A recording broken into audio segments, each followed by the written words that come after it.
Thanks, Jeff. It's an honor to be here today. We'd like to congratulate all the inductees. We appreciate you taking time out of your reunion weekend to spend it with us for the induction ceremony. So with that, it's my pleasure to introduce the golf team of 1992. What I'd like to do is start with this tie as a symbol for Paul Burns, who planned on being with us here today. Paul had plans to come in. He now lives in Mount Pleasant, South Carolina. Unfortunately, Paul's mother is ill and at the BU Medical Center, so we wanted Paul to know that in spirit he's here with us today. We're thinking about his mother as he goes through this time, but he really wanted to be here with us. So let's see. Let's start with... I apologize. I got my notes backed up here.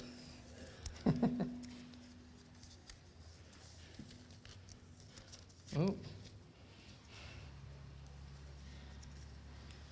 Let's start with Chris Shields. Chris, come on up.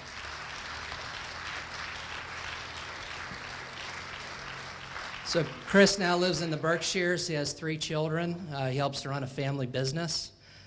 Chris and my relationship goes past Williston. We were actually roommates down in Central Florida. We played some professional golf together, some amateur golf together, had some success. It's quite possible that Chris is not the best golfer in his family. Lisa, I believe, is here today. She was 2 years ahead of me. There she is. She was 2 years ahead of me. And Lisa was really a mentor to me being younger. She really taught me a lot about high school golf, and we played some great matches together. And Chris and I have been friends ever since. So Greg Knight is here with us today. Greg lives in Pittsfield, Massachusetts. He's in the insurance business where most good golfers go after our glory days are over, as I am as well.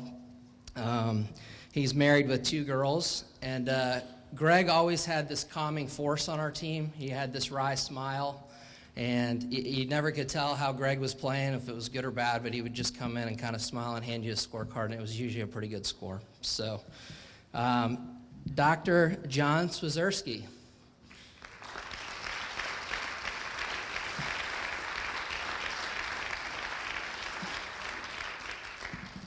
Dr. Swazerski has a podiatry practice here in Western Massachusetts. He has 4 sons. God bless him. He's busy. He married his high school sweetheart, Sarah Griggs Swazerski, class of 93. John's role on the team was swagger and confidence. Our first 2 years were not very successful. We got beat very badly on a regular occasion. John never gave up hope. His attitude was, we can beat these guys, let's do it, let's go get these guys. And that kind of bled throughout our entire team. So I'd like to also call Bob Blanchette up to the stage, our coach.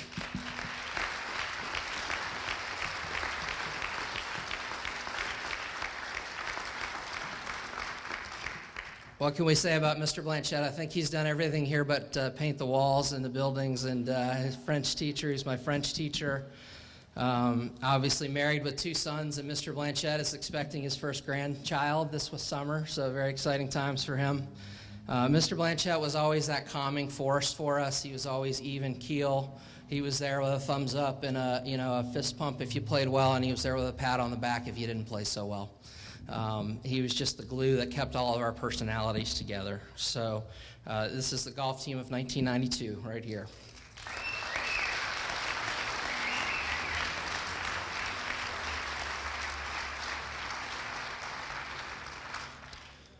I promised Jeff Pilgrim I would keep this to 90 minutes or under, so I'll do my best to keep it short for you guys today.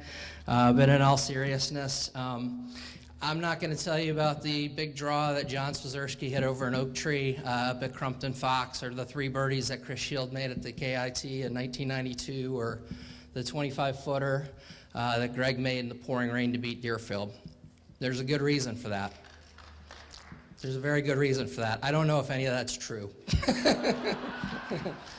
All of this happened 23 years ago. That's when our experience was here. And we're going to save those for the cocktail party because I think that's a good place for all those stories. So buyer beware, the stories get longer and longer as the years go on. But we'll save those for a little bit later. There was a popular show I'm sure a lot of you are familiar with called Married with Children. And Al, the husband, would always tell Peggy, the wife, that I once scored 4 touchdowns in high school football. And he looked at this moment as the pinnacle of his life and his career, and that things kind of spiraled downwards ever since. I'm here today to tell you that there are no Al Bundys up here. Represented on this stage in front of you, these people used their success at Williston in the classroom and on the golf course to springboard to better things. We have college and doctoral degrees. We have business owners. We have, in my opinion, tremendous fathers. We have youth coaches. And we have overall leaders in their respective communities. So I think we should all be proud of that.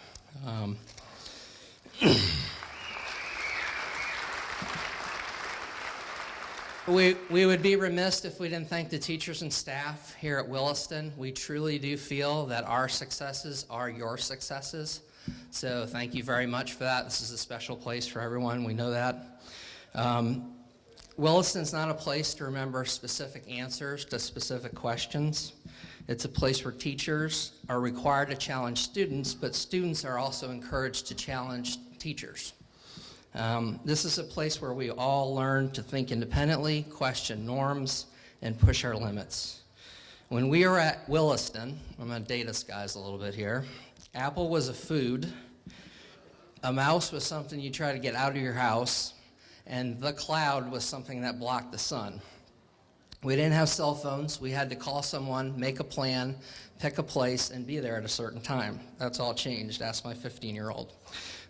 There was no Google. We had to traipse across the lawn to get to the library and look it up in a book. So things have changed a little bit. But everyone here knows that Williston is not a school. It's not a campus. It's not a collection of teachers and students. It's an experience. And it's a pretty impressive experience if you ask me. All of our experiences were unique, and of course math, science, and English were at the core of the curriculum. Williston provided many additional opportunities, a chance to be in the school play, a chance to take an out-of-the-box intercession class, a black and white photography class. How cheap. It's all digital now, but we used to develop film in your lab, so I remember that. And a French class. Parlez-vous français, Monsieur Blanchette? I remember, un peu. Our education allowed us an opportunity to explore a whole host of subjects. Today, the golf team of 1992 is proud to add Sports Hall of Fame inductee to our Williston experience. And for that, we thank you very much. We hope everyone has a great reunion weekend, and we look forward to the festivities to follow.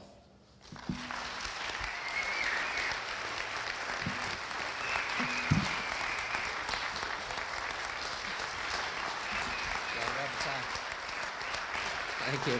One last thing. Dr. Swazerski would like to present Mr. Blanchette, and we have something for Couchy, a team gift for you, just to thank you for everything that you did for us. Come on, Couchy. Come on, Couchy.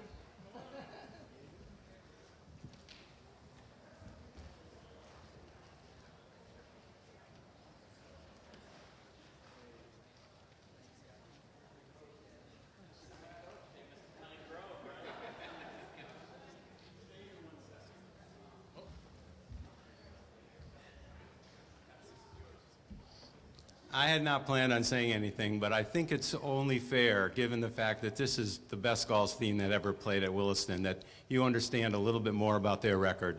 They were 15-1. They lost their first match and then cruised the rest of the season. Then they went to the league tournament against the 100 best prep school golfers in New England, and they dominated that tournament. So they lived up to their 15-1 record with Jeff being our medalist that day, the other guys right behind him. Then we went to Williamsburg, Virginia, and we played a 4-day tournament down there against the best teams from North Carolina to Maine. And these kids were the champions of that tournament. And on the final day, you play for individual trophies. They'd already won the team trophy. All of the kids we brought there qualified by being in the top half of the field. And at the end of the last day of competition, when they played their best, they were all in the top quarter of this field, and these are the best young golfers on the East Coast. So to do that from a state that's got snow for 4 or 5 months a year and play against kids from North Carolina, the Virginia, the places where they're playing all year long and own their own golf courses. This truly was an amazing team. I'll be surprised if anybody can put together a group that's better than this.